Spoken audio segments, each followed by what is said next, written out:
Buenos días, bienvenidas y bienvenidos a un programa más de Coffee Break. Soy la doctora Kitty Ruiz Navarro, médica psiquiatra, y estamos transmitiendo en vivo desde la página de Facebook. Estoy en compañía del equipo de especialistas de Brain and Mind. Hoy está con nosotros la maestra Claudia Guillemont, psicóloga con maestría en terapia familiar, con formación en prácticas narrativas y terapia focalizada en emociones. Buenos días, Claudia, bienvenida. Hola, ¿qué tal? Buenos días a todas y a todos. La maestra Erin O'Farrell, psicóloga clínica con formación en terapia cognitivo-conductual y terapia breve centrada en soluciones. Buenos días, Erin, bienvenida. Hola, buenos días. Y como siempre, los controles, Monique de Amazon Estrategia Digital, quien hace posible esta transmisión. Y bueno, pues la semana pasada se habló un poquito de las adicciones en general y el día de hoy hablaremos de alcoholismo. Eh, no sé Yo si por quisiera retomar parte adelante. de lo Sí, sí, que sí. hablamos la vez pasada. Erin fue muy puntual, ¿no? Es algo que haces de manera repetitiva, que te trae una satisfacción en el momento, pero que en el mediano y largo plazo te afecta. Y ahí podemos como empezar a enmarcar que es una adicción. Y yo mencioné algunas cosas que nos adelantamos, vamos a decir, en terapia. Cuando estamos atendiendo a una persona que está sufriendo con alguna adicción, acuérdense, una adicción desde muchas perspectivas puede ser como una automedicación a otros problemas relacionados con salud mental las más de las veces, y son formas en que las personas pues tratan de o consiguen un respiro, un espacio de, en palabras de algún paciente, puedo apagar mi cerebro un ratito, ¿no? El tema es que en el largo plazo pues les va a exigir más y va a tener un deterioro en su cuerpo. Entonces, en atención terapéutica muchas veces nos adelantamos y decir, eh, es probable que haya recaídas, una recaída no es un fracaso total. eh, es probable que te confíes cuando ya llevas mucho tiempo desde la sobriedad y sientas que ya no puede pasar nada en cuanto a recaídas. Y también es probable que en una recaída sientas vergüenza y no lo platiques abiertamente en terapia.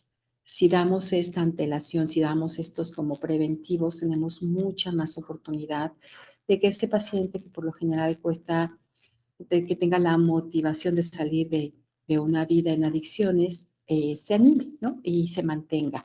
Hablamos también que es un proceso migratorio, ¿no? Una migración de una manera de estar en la vida a otra manera de estar en la vida, una manera donde el alcohol o diferentes drogas pueden tener control de la vida de estas personas, y una vida en la que estas personas deciden y establecen que alcohol y drogas es algo que no, el alcohol es una droga, pero estoy hablando de otro tipo de drogas también, no las quieren ya en esta historia preferida de vida. Adelante. A mí lo que me espanta es que el alcohol es como la única droga en donde cuando no es consumida, la gente te ve raro, ¿no? Estaba yo pensando en nuestra cultura y los mexicanos tenemos esta costumbre o este hábito de tomar muchísimo alcohol, de celebrar los mejores momentos de nuestras vidas alrededor del alcohol. Y sin duda, el tener una adicción al alcohol es un grave problema porque es como si toda nuestra cultura estuviera en contra de nosotros para dejar de consumir. Seguramente a muchos nos ha pasado que cuando vamos a alguna reunión con nuestros amigos, es un evento festivo y no queremos tomar o estamos tomando muy poco, como que la gente o nos puede criticar, ¿no? Es el típico de, ah, ya, no te vas a echar ni una no te hace daño, o, además de hacerte sentir mal, como que te ven extraño, ¿no? Como que estamos también muy acostumbrados a disfrutar momentos alrededor del alcohol.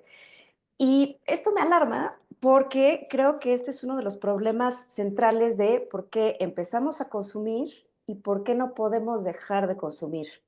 Clau, ahí te veo con la mano No, levantada. rápidamente, porque me encanta cómo lo pones, y también hemos mencionado que si el alcohol, en este caso, en este programa, se vuelve el centro del por qué yo voy a ir a una reunión, ahí tenemos un problema.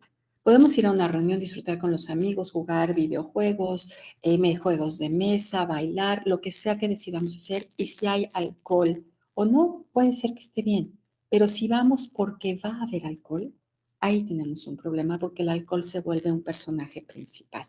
Adelante. Y también hay como muchos mitos asociados al alcohol que ahorita platicaremos, ¿no? Como que el tomar una copa de alcohol diario es algo saludable y bueno, esto tiene una explicación, ¿no? De por qué el marketing es una gran herramienta para crear estos mitos, ¿no? No sé si alguna vez en algún programa mencioné que también, o le he platicado con alumnas, mencioné también que hubo un tiempo en donde los huevos estaban vistos como un alimento muy problemático porque la industria de los cereales de cajita decidió que era muchísimo más sano, o querían vender esa idea, era más sano desayunar cereal de cajita en lugar de un huevo, y hoy en día entendemos por medio de estudios que esto no es verdad. Pues algo parecido pasa con este mito del alcohol, ¿no? De que tomar una copa diaria te ayuda con una copa diaria específicamente de vino, te ayuda como un antioxidante, te ayuda a tener una mejor calidad de vida, y esto no es real. Entonces lo menciono porque pareciera que toda nuestra vida, toda nuestra sociedad adulta sobre todo y también en la adolescencia está orientada al consumo del alcohol.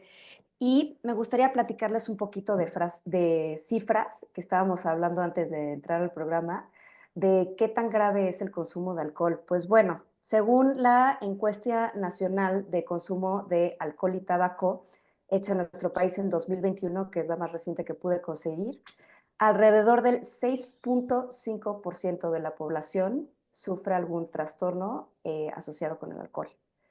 Es también una realidad que los hombres, a diferencia de las mujeres, tienen también una mayor prevalencia de consumir el consumo de alcohol, y que también el consumo de alcohol se inicia en nuestro país a partir de los 13 años.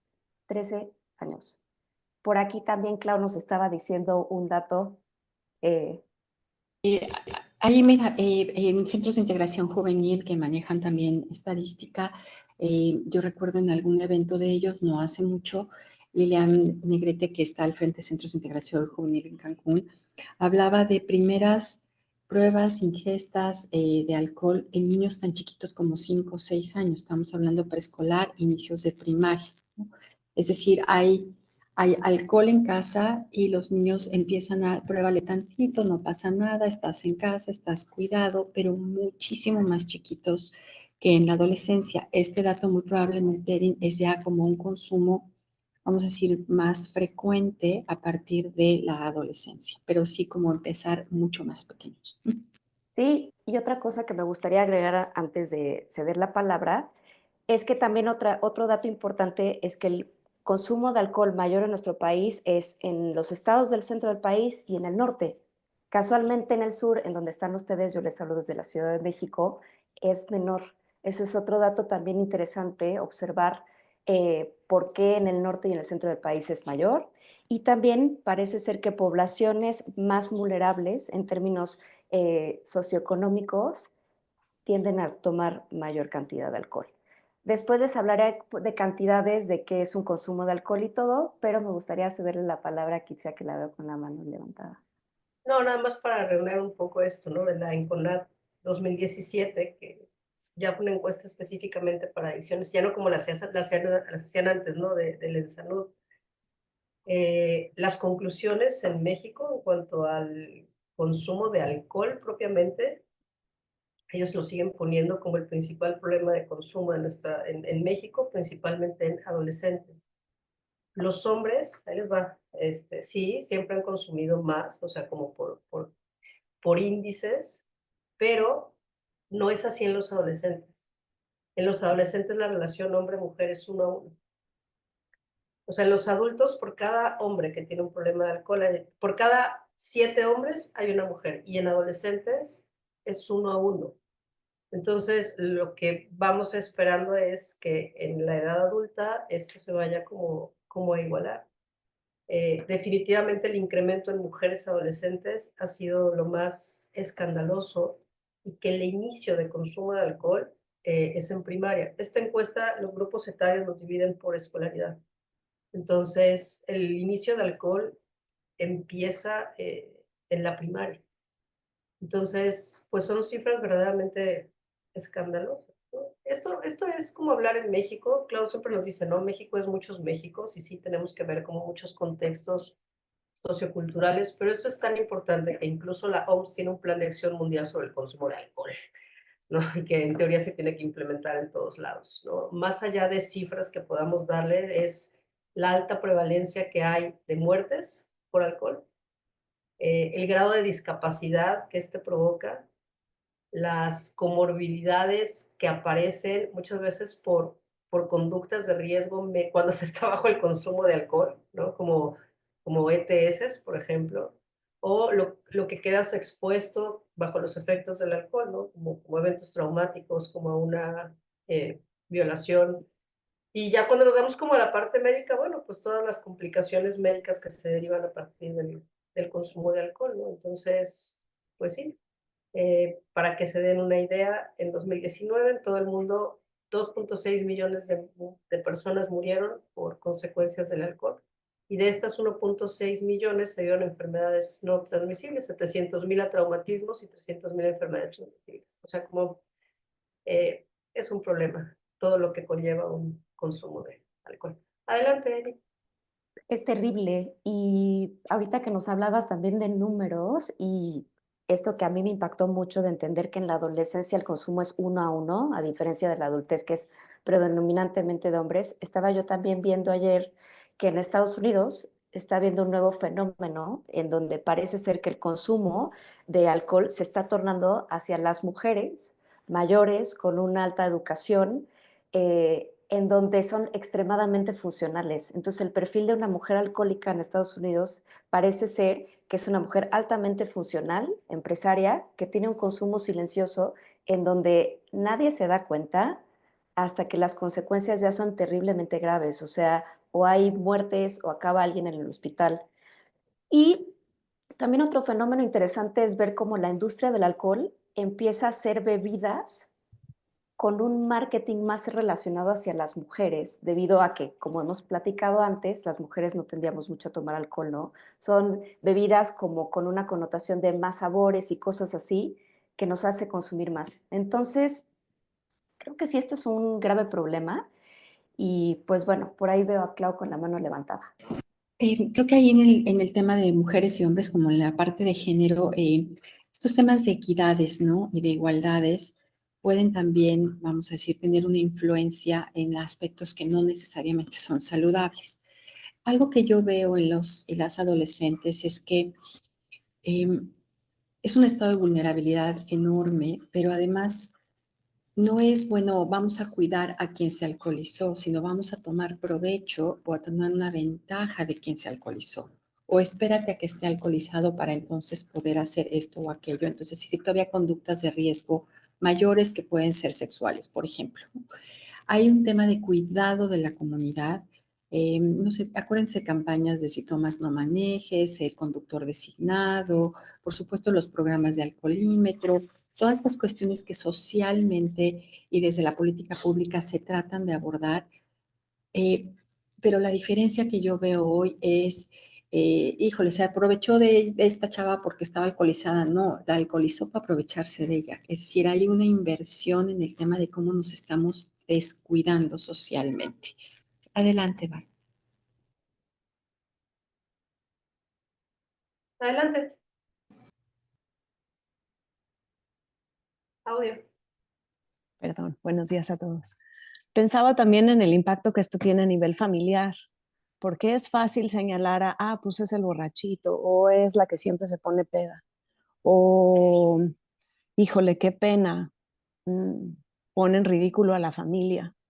Y el alcoholismo no es algo, claro, evidentemente hay un predominio, eh, hay un protagonismo de alguien dentro de la familia o de algunos dentro de la familia, pero a mí me gustaría poner sobre la mesa que es una familia alcohólica, es una familia con estas características en donde de alguna manera muchas veces velada se fomenta el consumo de alcohol y nadie asume como la responsabilidad de haberlo incitado, sino que pues es mejor quizás mantenerse dentro del estatus y dentro de la famosa zona de confort y decir, bueno, pues es él o es ella los que se alcoholizan.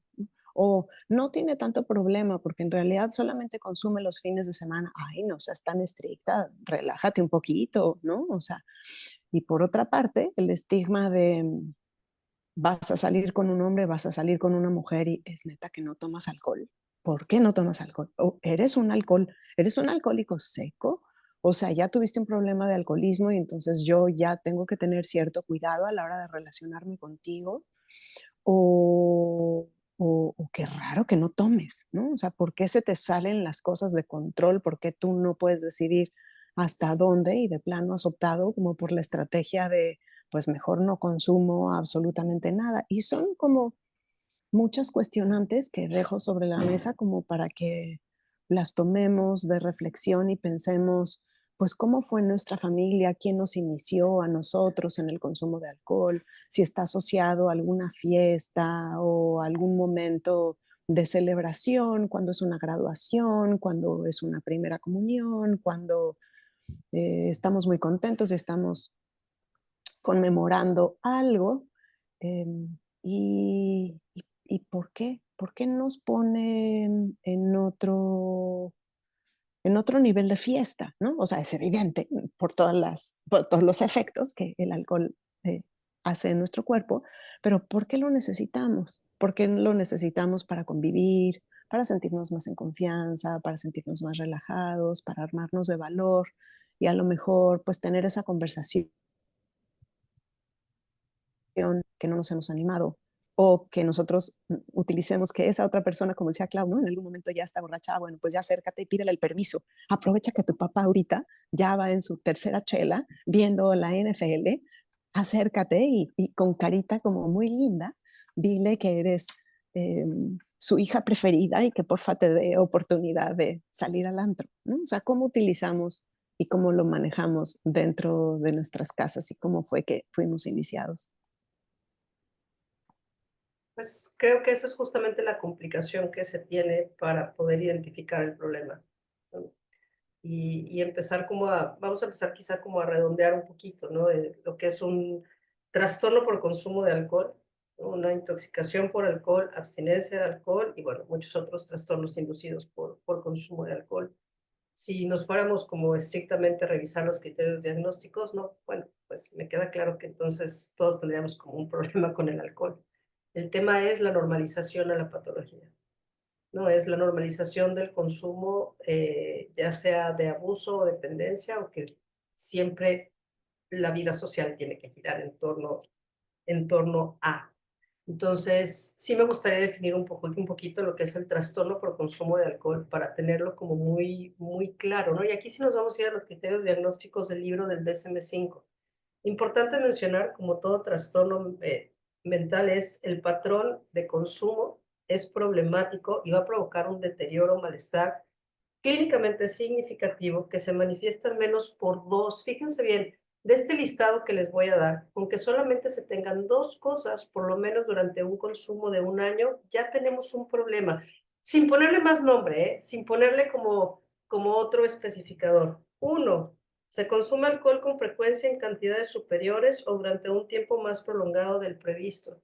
Aquí voy a hacer una pausa, ¿no? Un consumo no peligroso de alcohol es una copa para las mujeres al día, digo, por los gramos que tiene, y dos para los hombres. Se acabó. Más de eso ya es una cantidad excesiva. O sea, o sea, no hay que buscarle tanto pero si tiene menos concentración de alcohol, más, ¿no? O sea, a grandes rasgos es eso. Existe un deseo persistente o esfuerzos fracasados de abandonar o controlar el consumo de alcohol. Se invierte mucho tiempo en las actividades necesarias para conseguir alcohol, consumirlo o recuperarse sus efectos. Y no es que se esté buscando el alcohol todo el tiempo, es simplemente es aquellas personas que buscan el pretexto perfecto para la reunión, pero no por la reunión, sino para el alcohol. Vean cómo son cosas que cuando las interpretamos a lo normal, pues sí, es que es más grave y es más fuerte el tema del alcohol de lo que alcanzamos a ver. Ansiedad o un deseo por consumir alcohol, consumo recurrente que lleva al incumplimiento de los deberes escolares, laborales del hogar, consumo cotidiano a pesar de sufrir problemas sociales e interpersonales persistentes provocados por los efectos del alcohol. El consumo provoca un abandono o reducción importante de las actividades sociales, profesionales o de ocio. Consumo recurrente en situaciones que provoca un riesgo físico. Se continúa el consumo a pesar de ya saber que se tiene un problema físico, psicológico o recurrente y que se exacerba por el alcohol.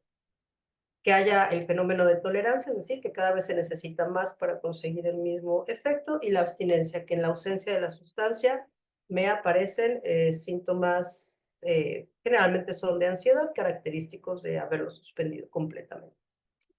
Esos son los criterios diagnósticos. Entonces,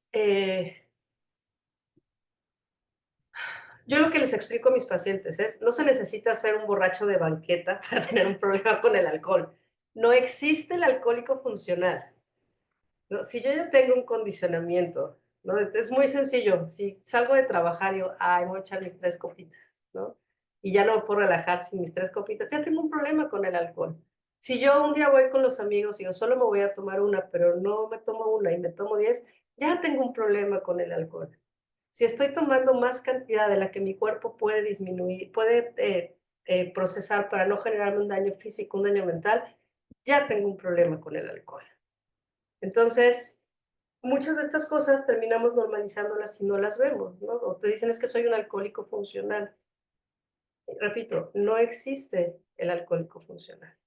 Entonces, pues nada, a grandes rasgos, esos son como los criterios diagnósticos. Ya se le pondrán especificadores, ¿no? Como en todos los trastornos mentales, y también tenemos la abstinencia y la intoxicación aguda, pero bueno, lo iremos desarrollando sobre la marcha. Adelante, Ari.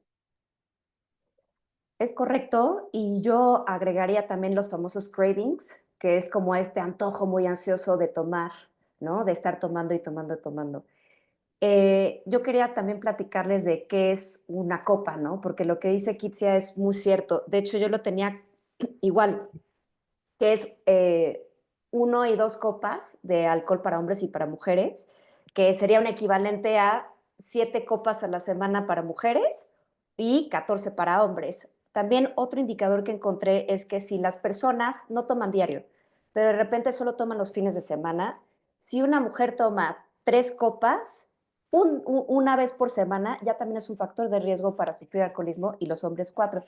Itzia, Oye, te Ari, veo ahí pero con sí, ganas de solo agregar sí, algo. fíjate bien, sí, solo sí, si no se tiene alguna contraindicación para no hacerlo. Ahí te va. O sea, es como el diabético que dice, bueno, yo solo me tomo 2 copitas al día. Sí, cuate, pero eres diabético. O sea, no deberías de tomar ninguna. O los pacientes que me regatean, ¿no? A ver, yo recomiendo que mientras estás en tratamiento no tomes. ¿Cómo? O sea, no puedo tomar nada. Bueno, si no tienes un problema con el alcohol, la recomendación es no. No, pero no puedo. Ah, bueno, entonces sí tienes un problema con el alcohol, ¿sabes?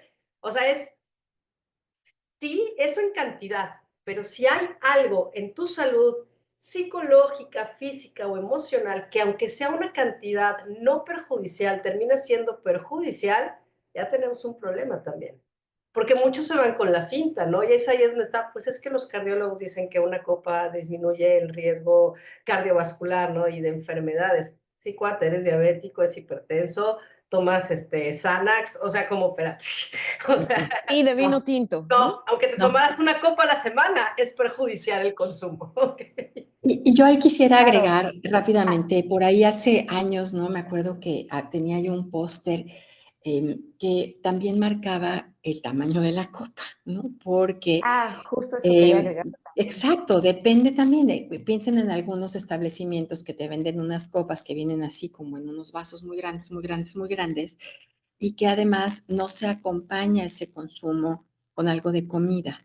Por otro lado, es no nada más la cantidad, sino la frecuencia. Piensen, por ejemplo, en los shots. Sí, la cantidad es menor, pero la ingesta es brutal.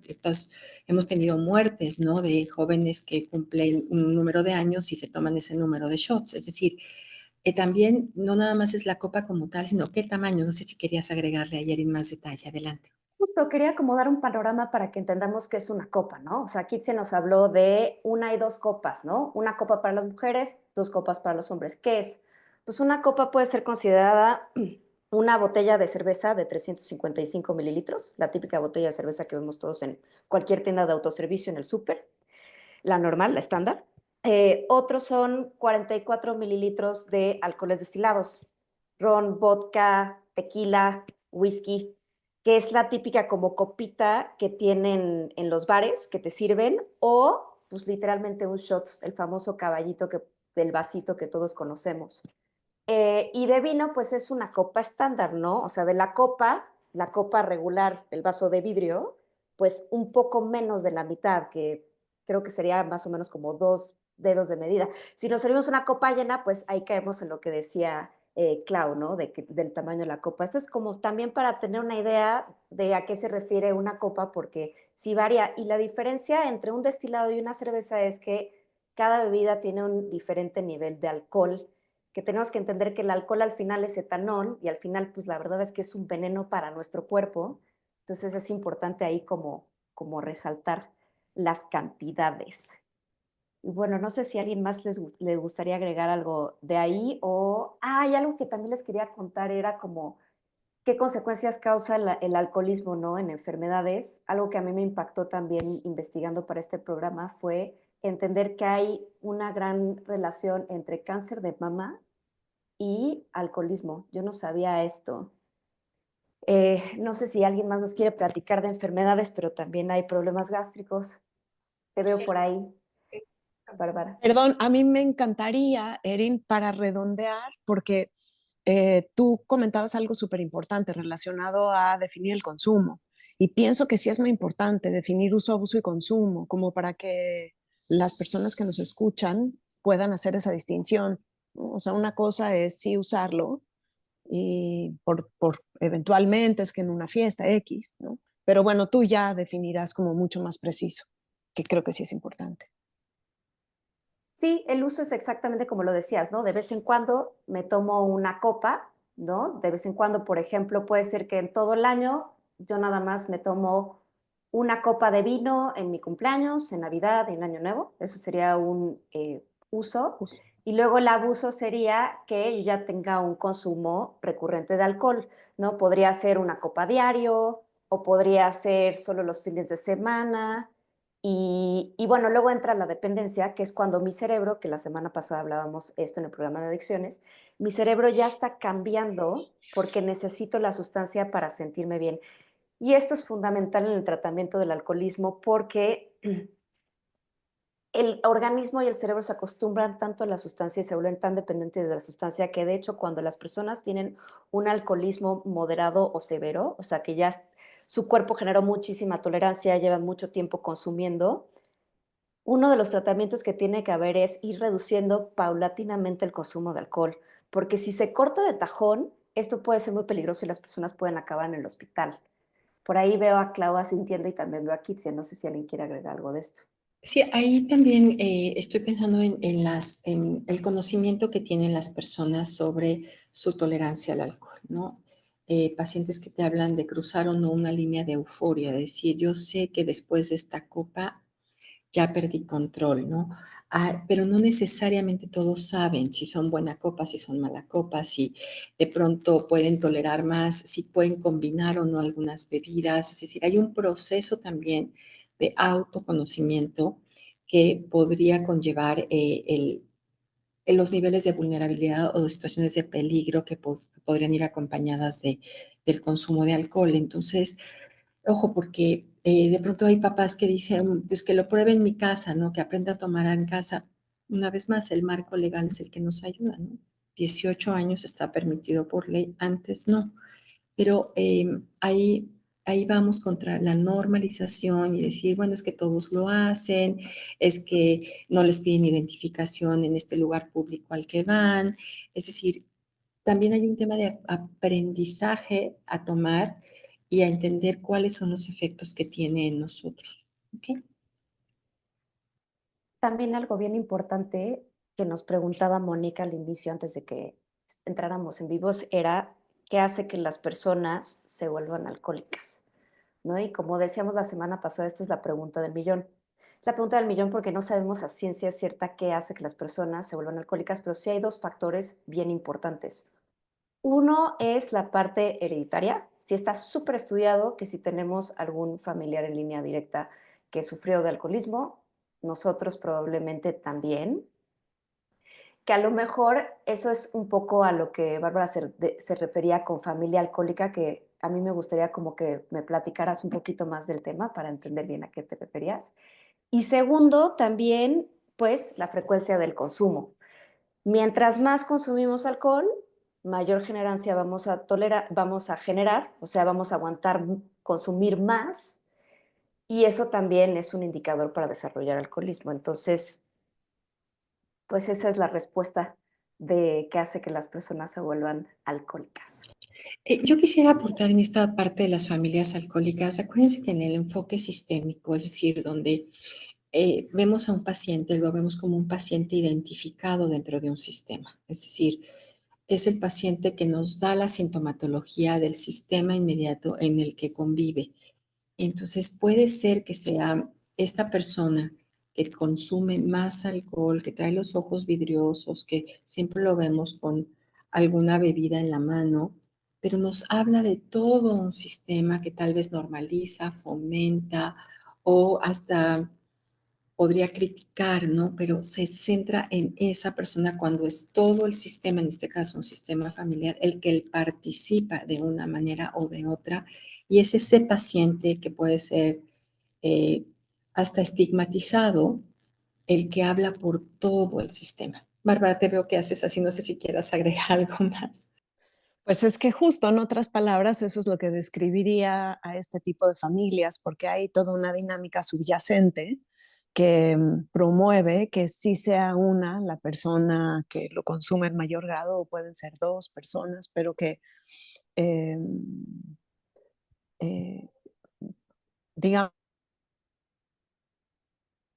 esta persona que lo actúa, la que lo personifica, es para todos a la que se le identifica, pero todas estas dinámicas ocultas, como cómo le sirve a una familia que se desahogue la atención a través de un miembro, a través de la atención que se le da a esa persona, pero entonces ya dejamos de platicar de la tensión que se siente en la pareja, por ejemplo, y ahora abocamos toda nuestra atención al adolescente porque está incontrolable y justo resulta que el alcohol está involucrado 100%, o que no se le da importancia a la falta de rendimiento escolar que están teniendo los chicos, porque el papá consume un alto grado de alcohol y a lo mejor está relacionado con que es posible que pierda próximamente el trabajo. Entonces le altera mucho más a la familia pensar en la posible pérdida de trabajo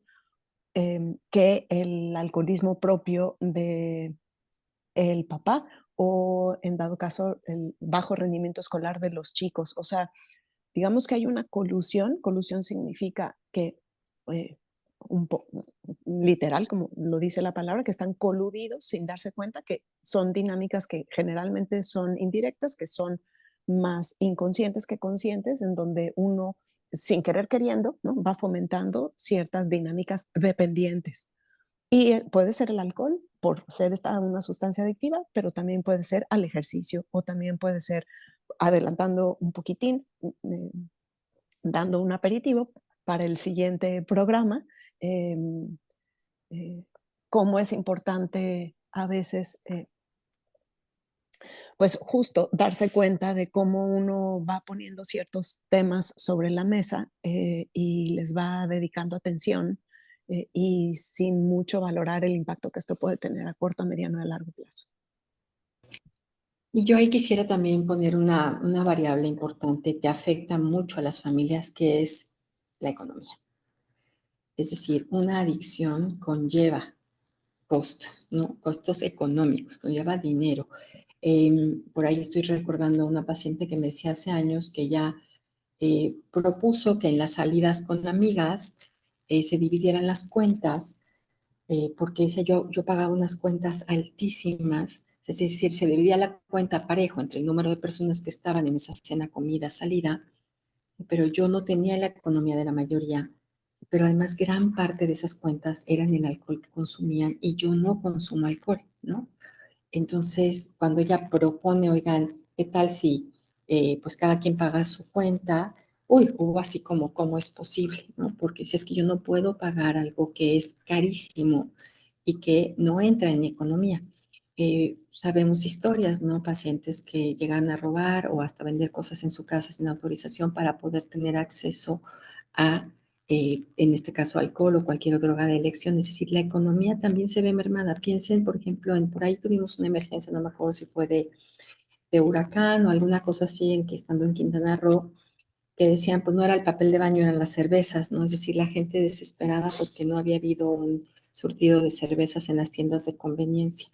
Hay limitaciones de horario, no se le vende alcohol a menores de edad, los domingos hasta cierta hora, cuando hay ley seca no hay venta, es decir, hay todo un tema de política pública, pero también hay un tema económico muy importante, es una industria millonaria, que no es millonaria nada más porque sí, sino porque hay personas que consumen de manera reiterada al nivel de abuso y dependencia. Adelante. Sí, y en casos extremos también la gente puede llegar a consumir incluso alcohol etílico, o sea, alcohol con el que nos desinfectamos una herida, cuando ya la adicción llega a un grado muy extremo y hay una dependencia clara. Y creo que, como bien decíamos al principio, esto es un problema muy grave porque también hay gente alrededor del consumo que se ve afectada. ¿Cuántos accidentes automovilísticos no hay? También puede pasar que cuando las personas tienen un grado de alcoholismo leve o moderado, de ser una persona como muy tranquila, muy buena onda, de repente el alcohol como nubla justamente pues la inhibición, el juicio, incluso la coordinación, las personas de repente pues pueden tener una famosa mala copa y volverse violentas, ¿no? Y a lo mejor no es como un patrón o a lo mejor es una manera de canalizar algo que tienen por dentro. Entonces, sí es un problema de salud pública, es un problema totalmente sistémico, como yo decía desde el principio, cultural, ¿no? De que nuestra cultura nos orienta que consumir alcohol es algo bueno, algo que es parte de nuestro sistema social y también puede ser en muchas familias. Ahora, a mí me gustaría como voltearlo y verlo desde otra perspectiva y también hablar de las personas que tienen algún familiar que tiene un trastorno por consumo de alcohol. Y si bien es un problema que afecta a todos, creo que también hay que hablar desde el lado de la persona que acompaña a esta persona que tiene el problema y también como dar el mensaje de que no es la responsabilidad de esta persona atender o salvar al miembro de la familia que tiene alcoholismo. También uno tiene que aprender a cuidarse emocionalmente, a marcar límites y a pues decidir hasta dónde llegar. No es tu responsabilidad tampoco salvar a esa persona. Para eso existen profesionales de salud mental. Clau, por ahí te veo sintiendo. Sí, yo también, bueno, quería ahí agregar, pensando en el tema sistémico, y por ejemplo en programas doble A, los tradicionales, que son los que tienen toda una historia de por qué sí funciona. Recuerden que empiezan porque son dos hombres que empiezan a platicar y se dan cuenta que mientras están platicando no están consumiendo alcohol, ¿no? ¿Cómo participa la familia? ¿No? Efectivamente no es responsabilidad, pero sí hay una cosa que se conoce como codependencia, ¿no? Y estos grupos muchas veces hablan de cómo participa la familia de una manera tal vez coludida, indirecta, inconsciente, en sostener a este paciente identificado porque se necesita en el sistema familiar. Entonces sí es importante también como atender a la familia, no desde la responsabilidad de quien consume el alcohol, pero sí desde qué puedo hacer yo para que no, mi participación no promueva el consumo de alcohol. No piensen en una persona que llega alcoholizada a su casa, toca el claxon y le abren la puerta a las 3 de la mañana, ¿no? Por ejemplo, hay alguien que le abre, o no hay un reclamo a que gastó una parte de sus ingresos en alcohol, o pues te preparo lo que sea que te gusta comer para la cruda, ¿no? Es decir, cómo participa de pronto la familia o amigos cercanos en sostener esta adicción. Y justo eso es a lo que nos referimos, Clau, con lo sistémico, ¿no? Con describir a la familia con este tipo de características, porque mientras tú no denuncies, en realidad eres parte del problema. Y es mucho más fácil lavarse las manos y decir, él es el que tiene el problema, justo por lo que les estaba describiendo hace unos minutos, ¿no? Es relajante para los demás saber que el problema está ubicado en otro lugar, pero que no es necesariamente mío y que entonces no me requiere o no requiere ninguna participación activa de mi parte. Y entonces allá está puesta la atención a yo pensar, híjole, si yo soy sí parte de este problema, ¿cómo puedo hacer para encontrarle una salida distinta? Pues sí, tal vez ahí sería importante agregar que si tenemos algún familiar que tiene alcoholismo, también es importante tratarnos a nosotros mismos ir a terapia y entender por qué seguimos ahí o qué cosas estamos haciendo que contribuyen, como bien decían, a que la persona consuma o por qué no nos podemos salir de ahí. Y creo que algo importante recalcar es que el tratamiento de esta enfermedad tiene que ser totalmente integral. Em, Integral desde una perspectiva farmacológica, donde entran los psiquiatras, psicológica, donde entramos nosotros con psicoterapia. También la psicoterapia de grupo tiene una gran ventaja porque es una forma en donde las personas se sienten identificadas con personas que sufren del mismo problema y muchas veces una estrategia que hace nuestra mente para protegernos del dolor es como evadir o ignorar cuál es nuestro problema.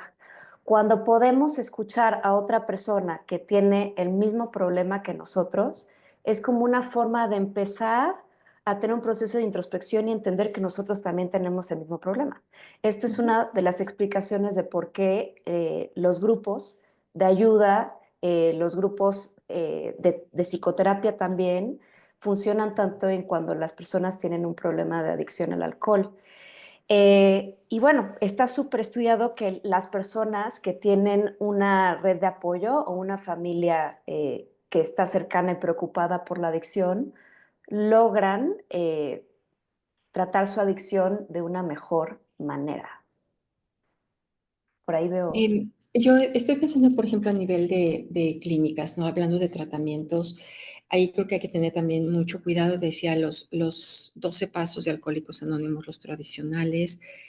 A veces las familias están tan desesperadas que buscan como lugares que probablemente no les garanticen ni siquiera el personal profesional que se requiere, ¿no? Tratan de atender una problemática y van como buscando atajos y bueno, parafraseando a Kitsia, ella dice, en salud mental no hay atajos, hay que hacer las cosas con una metodología y con un protocolo. Las clínicas que trabajan esto cuidan hasta con un equipo multidisciplinario desde la desintoxicación con médicos hasta la terapéutica familiar, ¿no? Prácticamente todas incluyen ya a las familias para tratar de entender, muchas veces para psicoeducar, ¿no? Es decir, no es un vicio, no es el ebrio borracho de la familia, no, es por ahí. Quitar como el estigma, es un tema de enfermedad, es un tema de salud pública y es un tema que probablemente ha sido la forma que esta persona encontró para automedicarse en el sentido de otras cosas que hay que atender.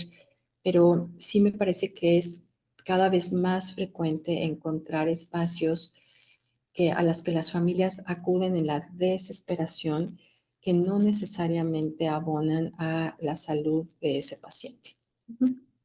Y no hay en el mercado ningún tipo de menjurje, ningún tipo de preparado con ingredientes mágicos que en realidad puedan alejar a la persona del consumo de alcohol, que es también luego recurrente encontrar a mamás muy preocupadas por, "Ay, es que ya le encontré el tónico especial que me recomendó mi vecina, que le ayudó para que su hijo deje de consumir". Y es sí una manera de abordar el problema, pero me parece que no directamente. Y existen, así como los grupos de AA, también existen las clínicas de internamiento, por supuesto, y los grupos de Al-Anon, que son los que se encargan de dar tratamiento y contención a las familias. Ojo, también es importante comentar que puede ser que esa persona que en ese momento está abusando del consumo del alcohol esté expresando algo que está sucediendo dentro de la familia. Por ejemplo, puede ser que siendo un hombre o una mujer, alguna persona cercana esté abusando sexualmente de esa persona y entonces no lo puede denunciar, no lo puede hablar, no tiene el apoyo, no siente la fortaleza y entonces consume alcohol. Y entonces se distrae la atención de en realidad lo que está haciendo el problema. Entonces, que no se le estigmatice a la persona que lo consume. Es importante entender cuáles son las razones que le llevan a hacerlo y que si bien puede recibir el rechazo o la crítica de los que le rodean, se sabe que no se la pasa a uno fenomenal aunque esa sea la impresión que uno dé, ¿no? Generalmente, pues así se refieren las personas que van, por ejemplo, al grupo de AA. Para ellos es una enfermedad del alma. Quiere decir que es una enfermedad de largo tiempo que empieza a perder control y que se sale de las manos y que efectivamente implica un grado de sufrimiento no solo para la familia, sino para la persona que intenta, a veces con éxito, a veces no tanto, quitarlo de su dinámica, ¿no? Y encontrar otra identidad también, porque muchas veces se forja en torno a el consumo del alcohol y fuera de eso no se encuentran siendo de ninguna otra forma. A mí me gustaría platicar de los diferentes tipos de tratamiento, ¿no? Del alcoholismo. Platicamos ahorita de AA, Alcohólicos Anónimos, de Al-Anon. También me gustaría hablarles un poquito de cómo funciona la terapia cognitiva conductual y la entrevista motivacional. Y también creo que sería súper importante que nos explicara, Kitsia, cómo funciona el tratamiento farmacológico, ¿no? Porque como bien mencionamos hace rato, el tratamiento tiene que ser algo integral. Y el tratamiento sistémico también, ¿no? Y el psicoanalítico. Pues bueno, el AA es un tratamiento que para muchas personas sirve, definitivamente, pero en mi opinión existen un par de problemas. Uno, no es para todos, porque uno de los 12 pasos de AA es como reconocer que hay un problema superior, o como bien decía Bárbara, es como una enfermedad del alma. Entonces no sirve bien para todos. Y otra cosa es que hay muchísimos grupos de AA, muchísimos, y no sabemos muchas veces cuál es uno bueno, cuál no, cuáles son los grupos que realmente siguen los 12 pasos by the book, como debe de ser, cuáles no. Hay otros que también son estafadores y se venden como AA y son estos grupos peligrosos que acaban siendo granjas en donde te torturan mentalmente y físicamente a veces las personas. Entonces es como un área gris, pero sin duda a muchas personas les sirve. Otro tratamiento, pues como les mencionaba la semana pasada, es la entrevista motivacional, que es la que tiene mayor evidencia de efectividad en el tratamiento de adicciones, que prácticamente es una técnica en donde se encarga en observar en qué etapa del cambio está la persona para tratar su adicción y hace muchas preguntas para motivar a la persona a pasar a la siguiente etapa del cambio sin que se sienta juzgada, sin que se reafirmen patrones de consumo. Y la otra es la terapia cognitiva conductual, en donde la terapia cognitiva conductual se encarga muchísimo en entender cuáles son los triggers, o sea, estos disparadores que hacen que las personas consuman, modificar las conductas del consumo y modificar todas las ideas y creencias que están alrededor del consumo, ¿no? Entonces es lo que les podría yo platicar de estos 3 tipos de diferentes del tratamiento. Y bueno, me gustaría escucharlas ustedes también sobre todo el tratamiento farmacológico. A mí me interesa mucho saber cómo se hace. Pues el tratamiento farmacológico va sobre todo dirigido a las comorbilidades y también depende del momento y de la gravedad, ¿no? Una intoxicación, bueno, punto y aparte es una sala de urgencias. Tenemos que tener mucho cuidado con, o sea, en general el tratamiento, que el paciente no convulsione, el alcohol me modifica el umbral convulsivo, dependiendo de las cantidades, si lo suspendemos de golpe, bueno, se va a morir, pero de otras cosas, no del alcohol. Entonces depende mucho del momento, del tiempo y de la gravedad hacia dónde dirigimos el tratamiento. Creo que es importante entender que el alcohol en términos generales es un depresor del sistema nervioso central y eso es lo que se está buscando, ¿no? Actúa principalmente en los receptores que se llaman GABAérgicos, que es el sistema de relajación por excelencia del cerebro, es lo que nos ayuda a tranquilizarnos, a apagarnos. Entonces, ¿qué tenemos que hacer? Pues desensibilizar un poco el sistema GABAérgico. ¿Cuál sería la solución más fácil? Benzodiazepina, ¿no? Pero pues, como tenemos una adicción, no se recomienda en todos los casos. Entonces, el tratamiento va dirigido a regular un poco el sistema GABAérgico. Lo hacemos generalmente con anticonvulsivantes, estabilizadores del ánimo, que además secundariamente me disminuyen la apetencia, y a tratar las comorbilidades. Si tenemos depresión, si tenemos ansiedad, según los otros síntomas que se presenten, pues es hacia dónde va el tratamiento, ¿no? Importante, lo más importante para el Kitsia, tratamiento, apetencia es deseo, ¿verdad? el craving, ajá, es el Apetencia es deseo. deseo de consumir. Craving, ¿no? O sea, es como necesito. Ese antojo ansioso, ¿no? Importante aclarar, sí, apetencia. Creo que algo muy importante entender, no hay pastilla mágica, digo, a ver, sí hay tratamientos en medios contenidos como naloxona, o sea, que pueden ayudar como al tratamiento del consumo de alcohol, pero lo más importante es modificar el entorno, rutinas y ambientes sociales, ¿no? Uno puede ir con el mejor psiquiatra y tomar los mejores medicamentos y con el mejor terapeuta especialista en adicciones, pero si uno no modifica los patrones o las rutinas que nos condicionan el consumo, nada va a cambiar.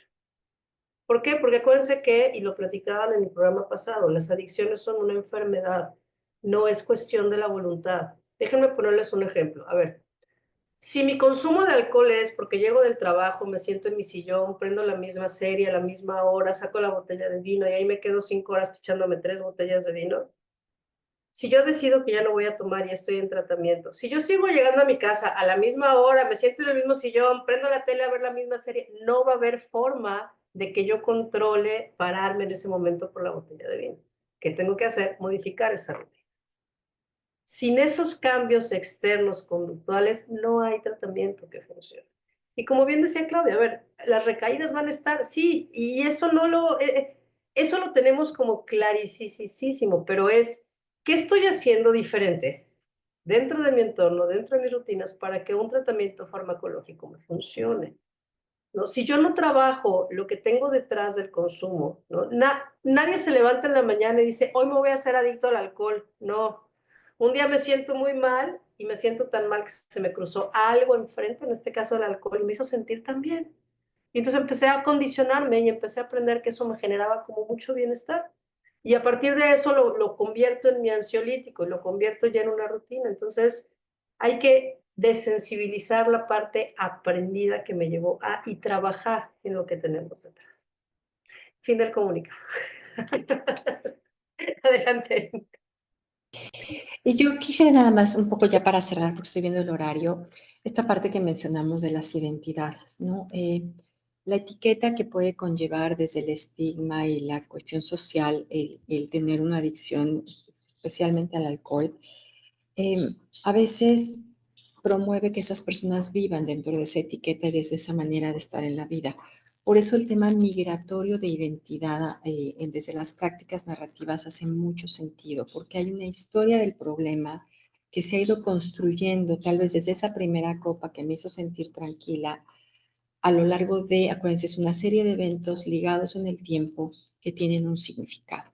Y lo que necesitamos es no nada más entender, por supuesto, entender el ambiente social, el contexto en el que este problema se presenta, sino también buscar estos momentos diferentes, estos espacios distintos, donde esa misma persona pudo mantenerse fuerte y no ceder al deseo, al anhelo del alcohol o a los pensamientos que muchas veces acompañan. Acuérdense que aquí el tema de esto que llamó Kicha la apetencia va muy acompañado de pensamientos muy, pues así que muy convincentes, ¿no? No pasa nada, solamente es una, ya no vas a salir, etcétera.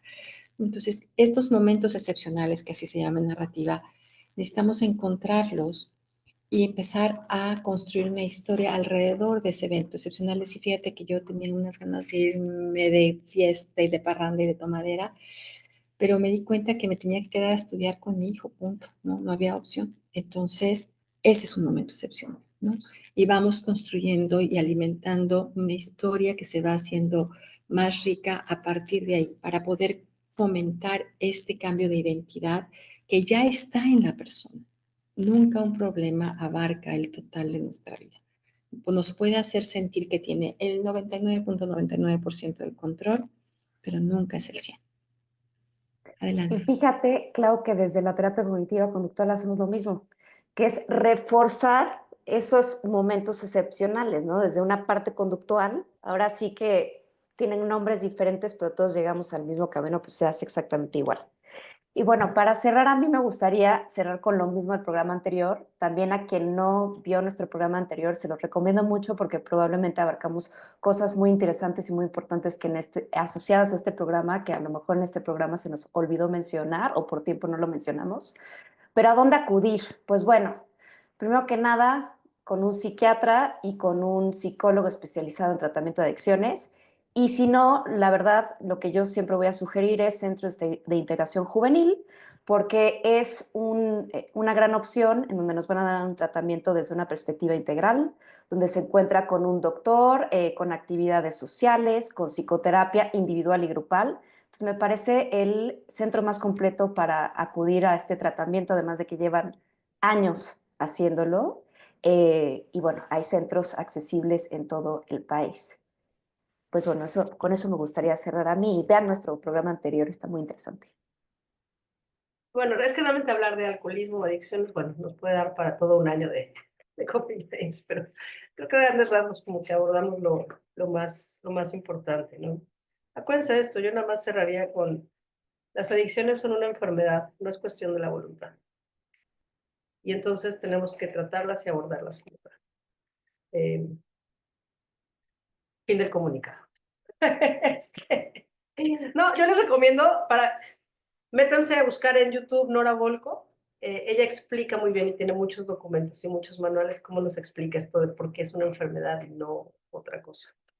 Entonces, pues muchas gracias a todas y todos por acompañarnos. Gracias por sus comentarios. Gracias, Erin, Claudia, Emma, Monique de Amazon Estrategia Digital, quien hizo posible la transmisión. Les recuerdo que el programa queda grabado en redes sociales, Facebook, Instagram, YouTube, como Brain Mind MX.